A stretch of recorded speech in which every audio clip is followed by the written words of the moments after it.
arca sumiu do mapa. Já é outro assunto. Ninguém encontra mais, pastor, a arca da aliança.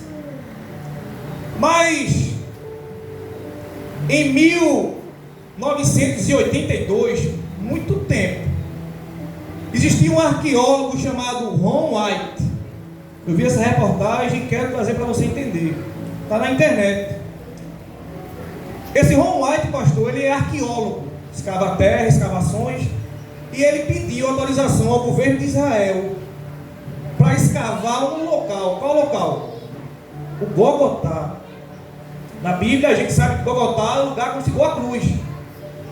Só que esse homem, pastor, ele escavando o Gólgota, ele encontrou um lugar aonde ficava uma cruz, um buraco específico onde se encaixava uma madeira. Ali na Bíblia a gente sabe que o sangue era aspergido entre os querubins no propiciatório para a remissão dos pecados.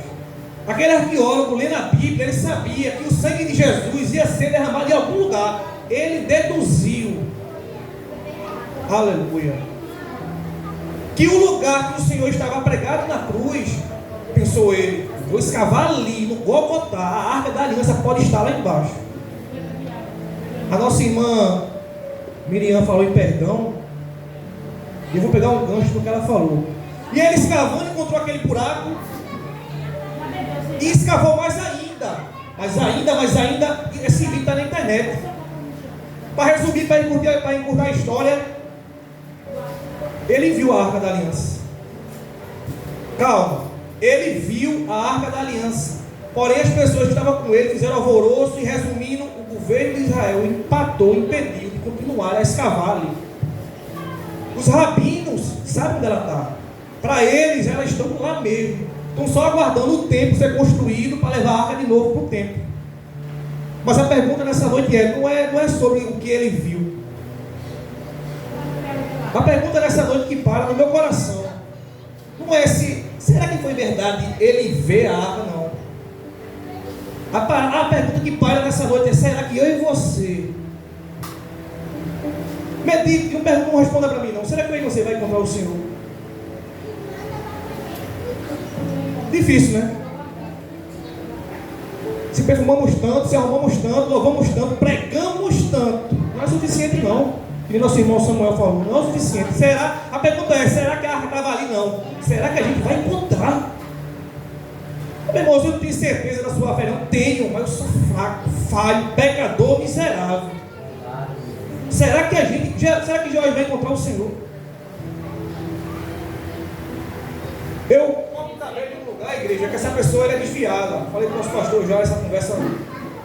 E essa pessoa vem com uma conversa contrária para mim. E o que você vai ouvir agora é para você não responder a alguém. Possa ser que você se esqueça. A minha esposa diz assim: tu fala tanto hebraico, aramaico, amanhã se um dia eu me esqueço. Mas o que importa é agora. Você absorvendo o que vai estudar agora é o que importa. Você vai estar com aquela convicção do que escutou. Aí essa pessoa disse a mim assim, meu irmão Samuel: olha, a Bíblia diz que Deus não é homem para que minta. Escute, nem filho do homem para que se arrependa. Eu fiquei encasquetado com isso. Não é verdade? Eu digo Mas lá em Gênesis a Bíblia diz que Deus se arrependeu de ter feito o homem. E aí, Deus se arrepende ou não se arrepende? Quem trouxe a Bíblia? Só quem trouxe a Bíblia, por favor, abra a sua Bíblia, 1 Samuel, capítulo 15.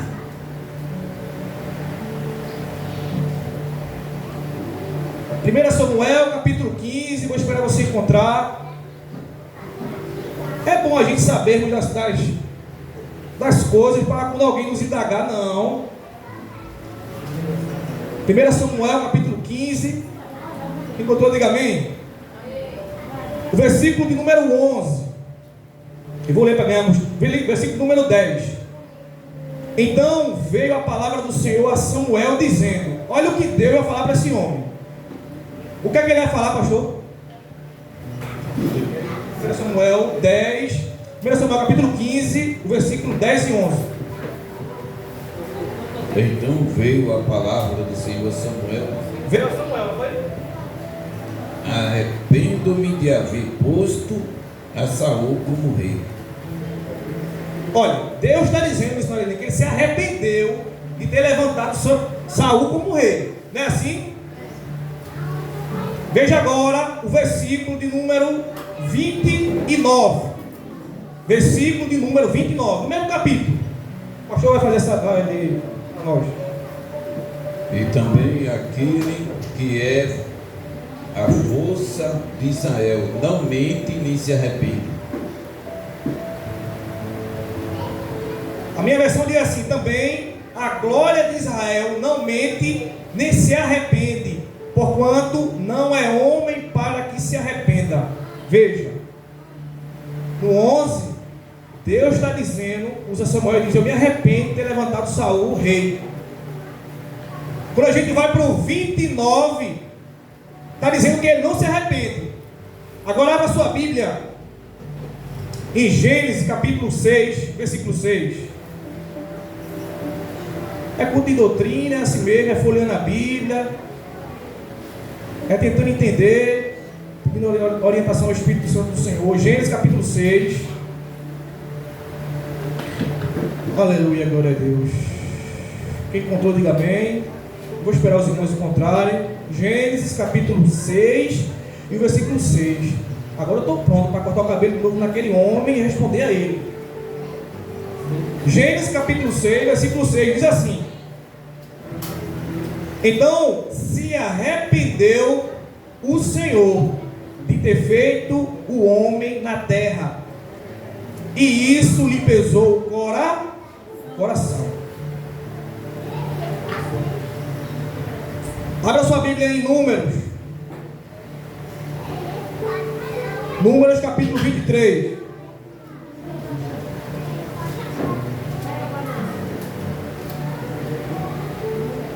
A gente só folheia as Bíblias assim em doutrina, né? Pregação é para estar folheando toda hora. Mas abra sua Bíblia lá em Números capítulo 23. Quem encontrou, diga amém. Quem não encontrou, eu vou esperar. Números capítulo 23 e o versículo número 19.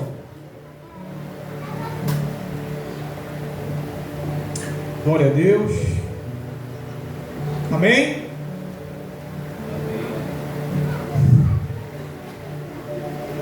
Glória a Deus. Eu vou ler para ganharmos tempo. Números capítulo 23. Olha o versículo 19, que interessante que diz: Deus não é, está dizendo que Ele não é homem para que minta, nem filho do homem para que se arrependa. Porventura, tendo ele prometido, não o fará, ou tendo falado, não cumprirá. Amém?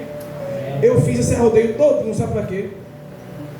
Para dizer para você que Deus, Ele não contraria suas próprias palavras.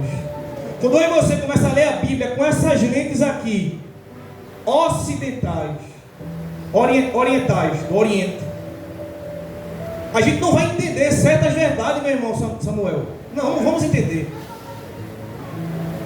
Quando a gente leu 1 Samuel 15, que diz que ele se arrepende, e no versículo 29 diz que ele não se arrepende. Se arrepende, é a palavra. Quando a gente vai para Gênesis, a Bíblia diz que ele se arrepende de ter criado. Mas quando vai para Números, diz que ele não é homem para que minta, nem filho do homem para que se arrependa. Agora é que vem a palavra arrepender-se. Se arrepende é Naham. A palavra arrepender-se no original é Naham. Sabe o que quer dizer Naham? É um suspiro. Deus, quando a Bíblia diz em Gênesis capítulo 6, versículo 6, então arrependeu-se o Senhor de ter feito homem. Esse arrependeu-se aqui é um respirar profundamente, ou seja, Deus respirou profundamente. Por quê? Porque ele teve compaixão do que ele estava vendo acontecer na terra. O que? O pecado entrou. Não foi de arrepender-se de ter feito um homem. Ele teve compaixão, como tem de mim e de você todos os dias. O arrepende-se aqui significa isso. Então, arrependeu-se o Senhor. Se a gente achar que o arrependeu-se de nosso Deus é o mesmo do meu e do Senhor, eu me arrependo de ter feito o pastor sentado aqui. O Senhor se arrepende, mas arrependeu-se de Deus aqui é diferente. ele sentiu compaixão de ver o homem ter feito aquela atitude na terra. Tanto é isso que o versículo diz assim: e pesou-lhe o coração. Uma figura que nos fala do que Deus sentiu. E pesou-lhe o coração é uma figura explicando para eu e você o que Deus sentiu, o que ele sentiu, pesado no coração. Não é um arrependimento de ter feito o homem, não. Em Números diz assim: Deus não é homem para que minta, nem filho do homem para que se arrependa. A palavra se arrepender é a mesma, é Naham. O que não quer dizer que Deus não pode ter compaixão. Não entendi, meu irmão. Você não entendeu, da ruim, vai entender agora. O arrepender de Deus, missionário Eliane, é diferente do meu e do seu. Quando ele se arrepende é porque ele sente compaixão. Olha para mim e para você, sabendo que somos miseráveis, pecador. Ele tem compaixão, ele se compadece. O homem não. O homem se arrepende de tanta coisa, né? Me arrependi de ter dado um abraço, me arrependi de ter ajudado. Aí se arrepende, claro que se arrepende. Mas quando eu li isso aqui, eu entendi que a palavra Naham, tanto em Samuel como aqui, é um ato que Deus sentiu naquela hora. Aí pessoas que não vêm para a doutrina, pessoas desigrejadas, querem colocar o nosso Deus como uma pessoa que se contraria a sua própria palavra, mas não. Se a gente está aqui à frente do púlpito, a se aprofundar mais, a gente cutucar na verdade, meu senhor Eliane. Amém, igreja? Amém. Que Deus abençoe a vida de cada um de vocês. E eu quero dizer para você: Deus não se arrependeu de ter criado você, de ter formado você. Apesar de sermos falhos, pequenos, pecadores, somos. Deus, Ele olha para eu e você todos os dias com compaixão. E eu quero te dizer, Ele não se arrependeu. Aleluia. Glória a Deus. De ter criado a mim e a você. Amém, igreja? Eu agradeço a mesma oportunidade, em nome de Jesus. Sei que essa palavra é verdadeira.